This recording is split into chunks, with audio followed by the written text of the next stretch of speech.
Alright guys, so today we have a 2000 Toyota Tundra, and we're going to remove the factory radio. I'm going to show you all the process of removing the factory radio. I also have videos on how to mount the new radio to the factory bracketry and how to wire that up and how to finish up the install. So first off, you're going to remove the speed control setting, the temperature setting, and the selector.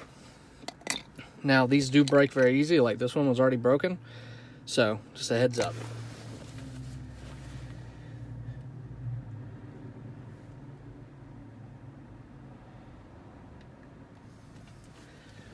So let's go ahead and move these three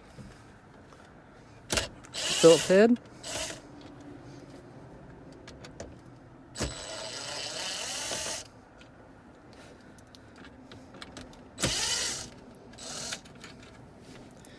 And then push the vents forward, and there's two Phillips head right here.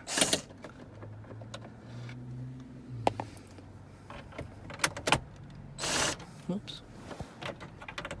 Try not to get my arm in the picture.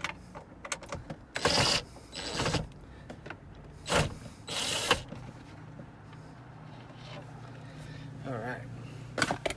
Now, we'll grab a pry tool and we'll pry it off. Sometimes you can pull on it and get it without it. Oh, actually I got lucky. Firm grip, and there you go. Just slide it down. And then you have four 10 millimeters holding the radio.